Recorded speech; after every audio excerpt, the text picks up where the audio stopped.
এখন এই যে একটা চীনা সে টানেলের ভিতরে যাবে, ঠিক আছে, এই যে টানেলের ভিতরে যাচ্ছে, এই পাশে যে গাড়ি চলছে, এটা একটা লোহার খনি আর কি।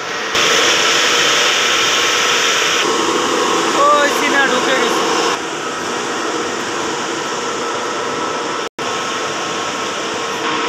আর এইখানে হচ্ছে বাঙালি গাড়ি চালায়, ওই তেল বললো, ঠিক আছে, এই হচ্ছে তেলের ট্যাঙ্কি।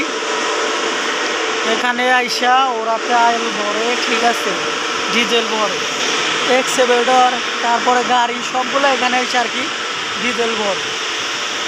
আর এই পাশে দেখছেন লোহার খনি, ওই যে টানেল করা ভিতরে।